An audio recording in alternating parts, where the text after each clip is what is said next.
பார்த்தீங்கன்னா, இத்தன நாள் அண்ணின்னு சொல்லிட்டு இந்த தாவேக்காவ இப்போ சங்கீதா அவங்க ரொம்ப திட்ட ஆரம்பிச்சுட்டாங்க. நெறைய மகளிர் என்ன சொல்றாங்கன்னா, நாங்க அக்கா இருக்கோம், தங்கச்சி இருக்கோம். ஏன்னா ஒய்ஃபா கூட இருந்துட்டு போறோமே, என்ன கேட்குது அப்படின்றாங்க. அவங்க மனநிலைலாம் எப்படி இருக்குன்னு அவங்க நினைக்கிறீங்க? மனநிலையெல்லாம் உண்மையிலே வந்து ஒரு கவுன்சிலிங் கொடுத்து அவங்கள மீட்டெடுக்க வேண்டிய இடத்துல இருக்கும். பொதுவா தாவேக்காங்கிற ஒரு கூட்டம் இருக்காங்க இல்லையா? இவர்கள் எல்லோருக்குமே வந்து நம்ம வந்து ஒரு கவுன்சிலிங் கொடுத்து அவர்களை வந்து பரிதாபமா தான் பார்க்கணும். ஏன்னா அவர்கள் வந்து ஒரு அரசியல் கட்சி, ஒரு அரசியல் இயக்கத்துக்கு ஒருத்தர் போறாரு அப்படின்னா, ஒரு சித்தாந்த ரீதியாக ஈர்க்கப்பட்டு போறாரு. பாஜகவுக்கு போறாரு. அவங்க இந்துத்துவ அரசியல் பண்றாங்க. அதை நோக்கி போறாங்க. இந்துத்துவ அரசியல் பிடிச்சிருக்கு, அதை நோக்கி போறாங்க அப்படின்னா அது ஓகே. அது அவங்களுடைய நிலைப்பாடு.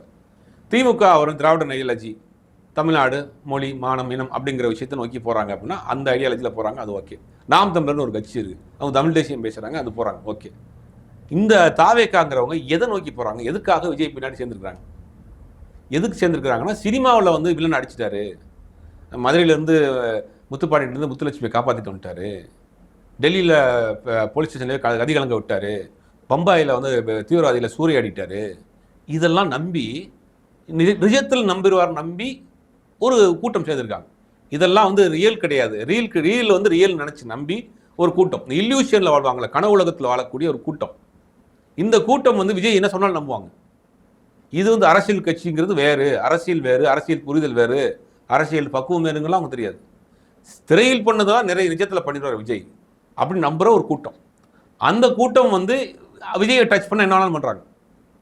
பார்த்தீங்கன்னா அவங்க இது வரைக்கும் அண்ணின்னு சொல்லிட்டு இருந்தவங்கள போயிட்டு அசிங்கமான வார்த்தை. மாதர் சங்கம் கடுமையான கண்டனம் தெரிவிச்சிருக்கு. இந்த விர்ச்சுவல் வாரியர்ஸ் கண்டனம் தெரிவிச்சிருக்கு. பெண் அபியூஸ் பண்ணியிருக்காங்க அவங்க. இது வந்து விஜயை பார்த்துக்கிட்டு இருக்கிறாருன்னு கேட்குறாங்க. அவங்க கேட்குறது என்னன்னா, உங்களுடைய தொண்டர்கள் உங்களுடைய மனைவியை வந்து பொது வழியில் வந்து சோசியல் மீடியாவில் கடுமையான விமர்சனங்கள் வைக்கிறாங்க. கடுமையாக அவங்க கேட்கக்கூடாத விமர்சனங்கள் வைக்கிறாங்க. அது கணவன் மனைவிக்குள்ள பிரச்சனையாக கூட ஒன்றும் பிரச்சனை இல்லை.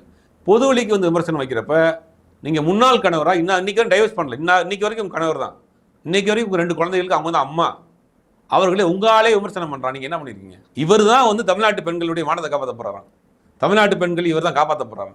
ஓம் பொண்டாட்டியவே ஓம் கட்சிக்காரனே அசிங்கமா காரி துப்புறான். நீ அவங்கள கண்டிக்க முடியல, நீ தமிழ்நாட்டு பெண்கள் மானத்தை காப்பாற்ற போறியா? நீ அதை தான் சொல்கிறோம். இது வந்து ஒரு கனவுலகத்தில் வாழக்கூடிய ஒரு கூட்டம். வந்து இந்த கூட்டம் வந்து கனவு தெளிஞ்சுமே கலைஞ்சு போயிடும். தேர்தல் முடிஞ்சு அந்த கூட்டம் காணாமல் போயிடும். எழுதி வைத்துக் கொள்ளுங்க, 2026 தேர்தல் முடிஞ்ச பிறகு கட்சியே இருக்காது. அவருமே வேற ஒரு முகத்துக்கு போயிடுவார். இப்பயே மாசம் தான் வெளியில் வர்றாரு.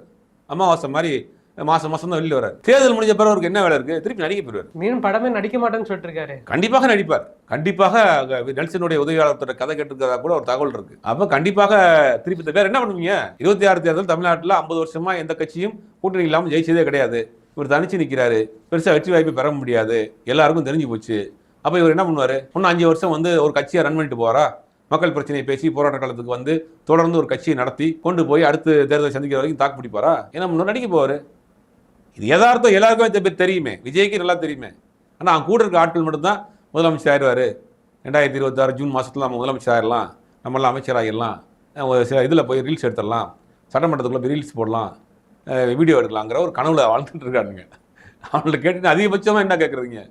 அவள் எதுக்கு சேர்ந்துருக்காங்கன்னா, முதலமைச்சர் ஒரு எம்எல்ஏனா வந்து உடனே ஜீப்பில் போகலாம், 10 பேர் கூட போகலாம், ஒரு ரீல்ஸ் போடலாம், சட்டமன்றத்துக்கு போகலாம், 10 பேரோட ஸ்லோ மோஷனில் பாட்டு போடலாம்.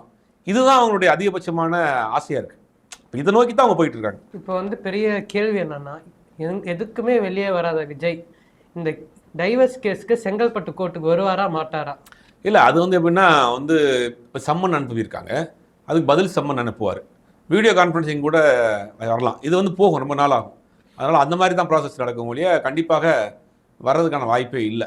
வீடியோ கான்ஃபரன்ஸில் வருவார், இல்லாட்டி அவர் வழக்கறிஞர் மூலியமாக ஒரு சம்மன் கொடுப்பாங்க, பதில் சம்மன். பார்த்தீங்கன்னா எதுக்குமே வாய் திறக்காத விஜய் எதுக்குமே ட்வீட் பண்ண மாட்டார். சென்ட்ரல் கவர்மெண்ட் என்ன பண்ணாலும் ட்வீட் பண்ண மாட்டார்.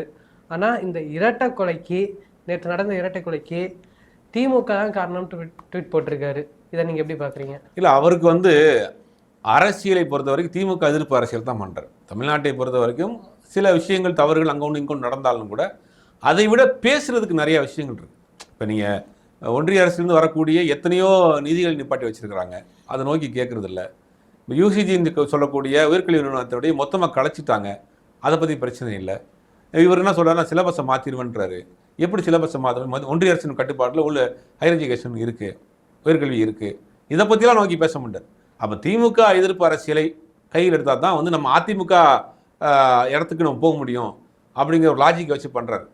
அதே நேரங்களில் சட்டம் ஒழுங்கு பிரச்சனையில் சின்ன சின்ன பிரச்சனைகள் இருந்தாலும் அது சரி பண்ணணுங்கிறத மாற்றுக்கிறது கிடையாது. ஆனால் இதே இது எல்லாத்துக்கும் இருக்காங்கிறது தான் கேள்வி. இதே கேள்வி நீங்கள் ஒன்றிய அரசு நோக்கி கேட்குறீங்களா? ஒன்றிய அரசு தரக்கூடிய நிதி நிப்பாட்டி வச்சுருக்காங்க கேட்குறீங்களா? கல்விக்கான நிதி நிப்பாட்டி வச்சுருக்காங்க கேட்குறீங்களா? நீங்கள் NEP 2020 சேர்ந்தா தான், தேசிய கல்விக் கொள்கையில் சேர்ந்தா தான் உங்களுக்கு நிதி கொடுப்போம்னு சொல்கிறாங்க, அதை கேட்டிருக்கீங்களா? கோயம்புத்தூர் மெட்ரோ ப்ராஜெக்ட் நிப்பாட்டி வச்சுருக்காங்க, அதை கேட்டிருக்கீங்களா? ஓசூர் ஏர்போர்ட் கொடுக்க மாட்டாங்க, அதை கேட்டிருக்கீங்களா? ஏன் அதை கூட விடுங்க. தமிழ்நாட்டில் வந்து 2 பிரச்சனை. சிறுபான்மையினுடைய பாதுகாவலர் நான் அப்படின்னு விஜய் சொல்கிறாரு. தமிழ்நாட்டில் இந்த 5 வருஷத்தில் 2 பிரச்சனையை பாஜக கையில் எடுத்தாங்க. மத ரீதியாக ஒரு பிளவை ஏற்படுத்தி இங்கே அரசியல் பண்ணணும். 2 பிரச்சனை. ஒரு பிரச்சனை அந்த மைக்கேல் பட்டியுடைய லாவண்யாவுடைய மரணம். அப்போ என்ன பண்ணாங்க, அன்றைக்கி இருந்த பாஜகவுடைய மாநிலத்தில் அண்ணாமலை அந்த பெண்ணை வந்து மதமாற்றம் சொல்லி முயற்சி செஞ்சாங்க, தூண்டுனாங்க. அது முடியாமல் தான் அந்த பொண்ணு வந்து தற்கொலை பண்ணிக்கிடுச்சின்னு ஒரு பெரிய பிரபகண்டாவை பண்ணாங்க. அது பெரிய ஆர்ப்பாட்டம் போராட்டம் பண்ணாங்க. டெல்லியிலேருந்து மகளிர் அமைப்புலாம் வந்தாங்க. வழக்கு வந்து சிபிஐக்கு மாற்றப்பட்டது. சிபிஐ என்ன பண்ணாங்கன்னா விசாரித்து அதுக்கான காரணம் கிடையாது, அந்த பெண் இறந்து தனிப்பட்ட காரணம்னு இன்றைக்கி ரிப்போர்ட் கொடுத்துருச்சு. அப்போ ஒரு பெரிய மத கலவரத்தை உண்டு பண்ணுறதுக்கு அன்றைக்கு இருந்த அண்ணாமலை போன்றவர்கள் முயற்சி பண்ணாங்க. அதை வந்து இன்றைக்கி இருக்கக்கூடிய திமுக அரசாங்கம் தடுத்தது. அடுத்து திருப்பரங்குன்றம் காலமாக அங்கே இருக்கக்கூடிய கோயிலுக்கும் மசூதிக்கும் போயிட்டு வந்துக்கிட்டு இருக்காங்க. திடீர்னு ஒரு பிரச்சனையை கிளப்பி நாங்கள் இங்கே தான் தீபம் ஏற்ற போகிறோன்னு ஒரு பெரிய பிரச்சனையை கிளப்பினாங்க, ஒரு மத ரீதியான ஒரு பிரச்சனையை. அப்போ திமுக அரசு அதை வந்து தடுத்தது.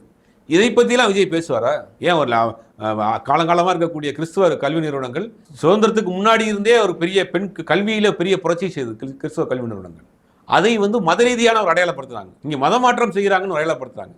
அதை சிபிஐயே அதை வந்து இல்லைன்னு சொல்லி அதை வந்து முகத்திரையை கிழித்தது.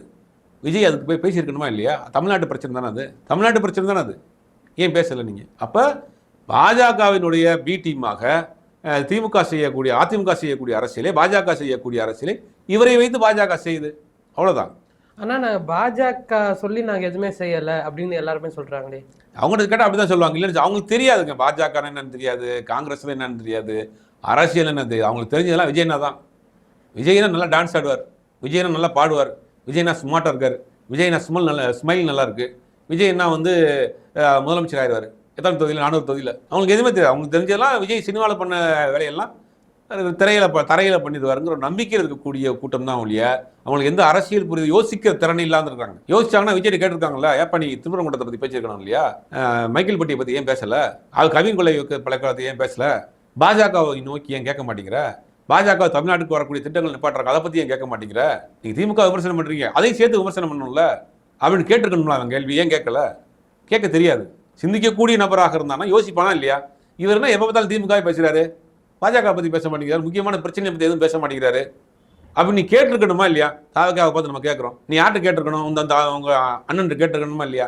ஏன்னா நீங்கள் அதை மட்டும் பேச மாட்டேங்கிறீங்கன்னு திமுக மட்டும் பேசுகிறீங்க, திமுக மட்டும் பேசுறீங்க ரைட்டு, உங்களுடைய அரசியல் எதிரி. கொள்கை எதிரி ஏனே பேச மாட்டேங்கிறீங்க? கொள்கை எதிரி வேறு, அரசியல் எதிரி வேறு. அரசியல் எதிரி வேண்டாம் மாறுறதுக்கு வாய்ப்பு இருக்குது, காலகட்டத்துக்கு மாறும். கொள்கை எதிரி மாறாது. கொள்கை எதிரி வந்து ஒரு ஆர்ஜின் மாதிரி. அது நம்ம கொள்கை எதிரி விமர்சனம் பண்ண தொண்டைட்ட கேட்டால் சர்ப்ரைஸாக பேசுவாங்க அப்படின்ற. எப்போ பேசுவாங்களா? எலெக்ஷன்லாம் முடிஞ்ச பிறகா? சினிமாவில் வசனம் வைக்க போகிறாரா?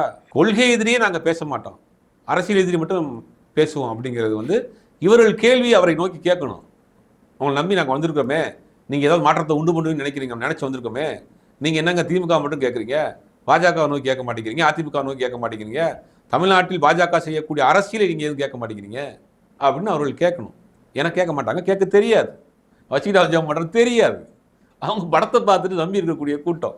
அப்போ இது வந்து ஆபத்தான அரசியல். கத்தியில் வந்து கைப்பிடி இல்லாத ஒரு கத்தி மாதிரி. விஜய் என்ன சொன்னாலும் அவர் அந்த பக்கம் போகும். நாளை காலையிலே விஜய் வந்து பாஜகவுக்கு ஆதரவாக பேசுனா அவங்க ஆமாம்பாங்க. அப்போ அதுதான் ஆபத்தான அரசியல். அந்த அரசியலை தான் நம்ம போராட்ட ஆட்கள் தொடர்ந்து பேசிக்கிட்டே இருக்கிறோம். பார்த்தீங்கன்னா இந்த தமிழ்நாடு சட்டமன்ற தேர்தலில் நாம் தமிழர் பெரிய அளவு பேசும் பொருளாகவே இல்லை. இப்போ நாம் தமிழர் எத்தனை இடத்துல ஜெயிப்பாங்க, இதாக வர வாய்ப்பு இருக்கா? நாம் தமிழர் ஏற்கனவே அவங்க 8% வாங்கியிருக்காங்க. இந்த முறை அதுக்கும் கம்மியாக தான் போகும். நாம் தமிழரில் இருக்கக்கூடிய ஆட்கள் பலரும் வந்து புதுசாக ஆட்கள் வரல. அந்த கட்சியை பொறுத்த வரைக்கும் இளைஞர்கள் கூட்டம் அவருடைய பேச்சை கேட்டு ஒரு கூட்டம் வந்துக்கிட்டே இருந்துச்சு.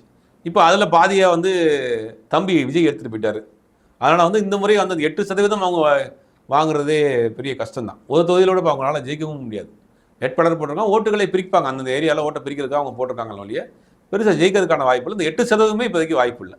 பார்த்தீங்கன்னா நிறைய பேர் சொல்கிறாங்க தாவேக்காக்கும் என்டிகேவுக்கு தான் போட்டியே, டிஎம்கே டிவிகே கிடையாது, தாவேக்கா என்டிகே எப்படின்றாங்க. அதை நீங்கள் எப்படி பார்க்குறீங்க? அது உண்மைதான். அது டிவிகே அவர் என்னன்னா ஒரு பலம் பொருந்திய ஒரு நபரை இருந்தால் தான் நம்மளும் ஒரு பலசாலிங்கிற ஒரு பேசிக் ஒரு தியரி இருக்குது.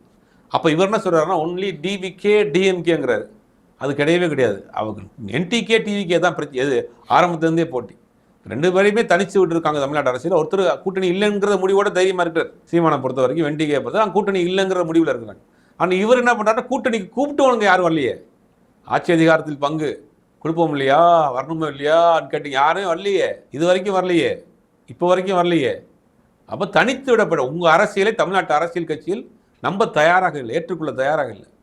இனி என்டிகே கூட்டணிக்கு யாராவது வந்தாலும் இது சீமானை சேர்த்து பார மாட்டாரா? இல்லை, அவங்க வேட்பாளரே போட்டாங்க. 236 தொகுதிக்கு வேட்பாளரே போட்டாங்க. அவங்க ஆரம்பத்திலிருந்து அவங்க தனிச்சுங்கிற ஒரு முடிவில் இருக்கிறாங்க. வாக்குகளை பிரிக்கிறது தான் அவங்களுடைய நோக்கம். அதனால் என்டிகேயை பொறுத்த வரைக்கும் இதுதான், இந்த ஸ்டாண்டு தான் அவங்களுடைய நிலைப்பாடாக இருக்குது இப்போ வரைக்கும். இப்போ அதில் வந்து பெரிய எதிர்ச்சி என்னன்னா, சாட்டை துரைமுருகனுக்கு எந்த தொகுதியும் ஒதுக்கலை, இது ஏன் இப்படி நாம் தமிழர் பண்ணியிருக்காங்கன்ட்டு நிறைய நாம் தமிழரில் இருக்க தம்பிகளே கேள்வி கேட்டிருக்காங்க. இல்லை, அவரே தான் சொல்கிறாரு, நான் தமிழ்நாடு முழுக்க பிரச்சாரத்துக்கு போனோம், எப்படியா இருந்தாலும் தோக்க போகிறோம், இந்த வெயில் வேறு, ஏப்ரல் மேச வெயில் வேறு, எதுக்கியா போய் அலைஞ்சிக்கிட்டு அண்ணன் என்னை விட்டுருங்கன்ற பாப்பில் போய் இந்த வெயிலில் போய் பேசி கத்தி கதறிக்கிட்டு ஊருக்கா போய்கிட்டு நிம்மதியாக வந்து நான் வீட்டில் உட்காந்து வீடியோ போட்டுட்டு இருக்கேன், என்னை விட்டுருங்க அப்படின்ட்டு அவரே சொல்லிட்டு தான் வெளியிருப்பார். அப்போ அதனால வந்து அவருக்கு கொடுக்கலங்கிற, அங்கே என்டிகேவில் சீட் கிடைக்கலங்கிறதெல்லாம் அரசியலில் பேசக்கூடாது. அந்த அளவுக்கு அது ஒருத்தும் கிடையாது. திமுகவில் இந்த வருஷம் பெரிய அளவில் இளைஞர்கள் தான் நிற்பாங்க. மூத்தவர்களுக்கெல்லாம் இது இடம் கம்மியாக இருக்குது அப்படின்ட்டு ஒரு பேச்சுவார்த்தை போயிட்டு இருக்கு. அதை நீங்கள் எப்படி? இல்லை, எல்லா கட்சிகளையுமே அதுதான் சரியான வழிமுறையும் கூட. ஒரு புதிய ஆட்கள், புதிய இளைஞர்கள், புதிய ரத்தம் ஒரு கட்சிக்குள்ளே வரப்போ தான் அது வந்து ரீசைக்கிள் ஆகும். அப்போ திமுகவை பொறுத்த வரைக்கும் அந்த முடிவை அவங்க எடுக்கணுங்கிறதா நம்மளை புரண்ட ஆட்கள் சொல்கிறோம். இளைஞரணியை சேர்ந்தவர்கள்ட்ட குறைஞ்சபட்சம் ஒரு 50% அவங்கள உள்ளே கொண்டு வாங்க. இப்போ கலைஞர் இருக்கப்போ கலைஞருடைய பேச்சை கேட்டு கூட்டமாக திமுகவுக்கு வந்தாங்க. அண்ணாவின் பேச்சை கேட்டு கூட்டமாக வந்தாங்க. இன்றைக்கி திமுகவுக்கு வரக்கூடிய இளைஞர்களுடைய எண்ணிக்கை கம்மியாக இருக்குது. அப்போ இளைஞர்களின் கட்சிகளுக்கு பொறுப்புகளில் வச்சா தான் அவங்க போய் பொது இடங்களில் அவங்களுடைய செயல்பாடுகள், அவங்களுடைய நடவடிக்கைகள், அவங்களுடைய பேச்சுக்களை வச்சு உள்ளே வருவாங்க. அதை திமுக அடுத்த கட்டத்துக்கு நகர்த்தி கொண்டு போகணும்னா ஒரு கணிசமான அளவில் வந்து இளைஞர்களுக்கான வாய்ப்புகளை கொடுத்து அவர்களுக்கு வழிவிட்டால் தான் அடுத்த கட்டமாக கட்சி நகரும். அப்படிங்கிறதுல யதார்த்தமான உண்மை தான். அதை செய்வாங்கங்கிற நம்பிக்கையும் இருக்குது. இப்போ பார்த்தீங்கன்னா துரைமுருகன், KN நேரு ஆகியோருக்கெல்லாம் இடம் இருக்குன்னு நினைக்கிறீங்களா? இல்லை, KN நேரு பொறுத்த வரைக்கும் இப்போ வரைக்கும் ஆக்டிவாக இருக்கிறார். அவரை பொறுத்த வரைக்கும் அந்த கிட்டத்தட்ட ஒரு 40 தொகுதிக்கு பொறுப்பாளராக இருக்கிறார். அவர் தேர்தல் வேலை செய்கிறது ரொம்ப கிங். அவர் பார்த்தீங்கன்னா போன முறை 21 சட்டமன்ற தேர்தலாம் ஸ்ரீரங்கம் தொகுதியை பொறுத்த வரைக்கும் 97க்கு பிறகு அங்கே திமுக ஜெயிச்சதே கிடையாது. ஒரு அதிமுக ஒரு கோர் ஓட் பேங்க் உள்ள ஒரு ஏரியா, பாஜக RSSக்கு ஐடியாலஜி உள்ள ஒரு ஏரியா, அங்கே ஜெயிக்கிறாங்க. திமுக 20,000 ஓட்டில் ஜெயிக்குது. திருச்சி தொகுதியை சுற்றி இருக்கக்கூடிய அத்தனை தொகுதியிலும் ஜெயிக்கிறார். அப்போ கடுமையான போட்டிகளுக்கு மத்தியிலும் வெற்றியை தேடித்தரார். அப்போ களத்தில் வேலை செய்யக்கூடிய ஒரு கள போராளியாக KN நேரு இருக்கிறார். அதனால் அவரை பொறுத்த வரைக்கும் இன்னும் ஆக்டிவாக இருக்கார். துரைமுருகனை பொறுத்த வரைக்கும் உடல்நிலை அவர் கொஞ்சம் சரியில்லாமல் இருக்குது, ஆக்டிவாக இல்லாமல் இருக்கிறார். அதனால் இந்த மாதிரி போட்டியிடுவாரா என்னங்கிறது தெரியல. நேரு கண்டிப்பாக போட்டிடுவார். சரி, பார்த்தீங்கன்னா திருப்பரங்குன்றம் தர்கா வந்து கோயில் ஸ்ட்ரக்சர்லேயே இருக்குது, உள்ளே இருக்க தூண்லாம் கோயில் வடிவத்திலே இருக்குது. அதை வந்து நாங்கள் ஆய்வுக்கு போகிறோம்னு சொல்லிட்டு கோர்ட்டில் அப்ளை பண்ண போகிறோம்னு சொல்லிட்டு RSS காரங்களாம் பேசியிருக்காங்க. அதை நீங்கள் எப்படி பார்க்குறீங்க? இல்லை, அவதான் சொல்கிறேன், திருப்பரங்குன்றத்தை வச்சு தான் தமிழ்நாட்டில் அரசியல் பண்ண போகிறாங்க. பார்த்தீங்கன்னா இப்போ நயினார் நாகேந்திரன் வந்து எங்கே பார்த்தாலும் இந்த பத்தாயை தூக்கிட்டு போகிறாரு, நாங்கள் ஆட்சிக்கு வந்தால் மலையில் தீபம் ஏற்றிடுவோம் அப்படி இப்படின்னு நிறையா அது பேச ஆரம்பிக்கிறாங்க. அப்போ திருப்பரங்குன்றம் தான் அவங்களுக்கு இந்த வருஷம் இந்த தமிழ்நாடு அரசியலுக்கான ஒரு டூல். அப்போ இது என்னென்ன செய்ய முடியுமோ அத்தனையும் பண்ணுவாங்க. அதை நோக்கி தான் அவங்க போய்கிட்டு இருக்காங்க. இது வந்து ஆச்சரியப்படுறதுக்கு ஒன்றும் கிடையாது. அப்புறம் எந்த தேர்தலையும் இந்த மாதிரியான வேலையை தான் செய்வாங்க. இந்த தேர்தலில் தமிழ்நாட்டை பொறுத்த வரைக்கும் திருப்பரங்குன்றம் தான் அவங்களுடைய ஒரு டூலாக இருக்குது. இந்த நேரத்தையும் காலத்தையும் ஒதுக்கி எங்களுக்கு பேட்டி கொடுத்தது நன்றி சார்.